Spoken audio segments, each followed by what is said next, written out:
സുഹൃത്തുക്കളെ, ഞങ്ങളുടെ എള്ളുകാലയിലെ മഴ പെയ്തപ്പോഴുള്ള അവസ്ഥ ഉണ്ടോ? എള്ളുകാല SNDP താഴെ വെച്ച് ഉണ്ടോ? കിടക്കുന്നുണ്ടോ? വെള്ളം കിടക്കുന്നുണ്ടോ? ഇവിടെ ഓടയെല്ലാം അടഞ്ഞിട്ട് വെള്ളം പോകുന്നില്ല.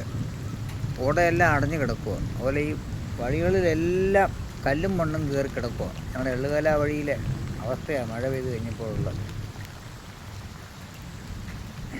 ഉണ്ടോ? വെള്ളം ഇതിലെ ഒഴുകുന്നില്ല.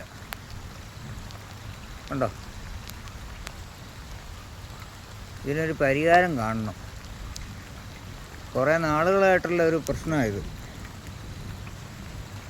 ഉണ്ട്, ഇവിടെ ഓടയെല്ലാം അടഞ്ഞു കിടക്കുക. രണ്ട് സൈഡും പണ്ട് ഓടയുണ്ടായിരുന്നു, അതെല്ലാം ഇപ്പം അടഞ്ഞിട്ട് വെള്ളമെല്ലാം വഴിയേക്കൂടെ നടക്കുന്നു. ഒന്നാമതെ വഴിയെല്ലാം പോയി കിടക്കുക. അതിൻ്റെ കൂടെ ഇതുകൂടി ആയപ്പോൾ ഇണങ്ങി.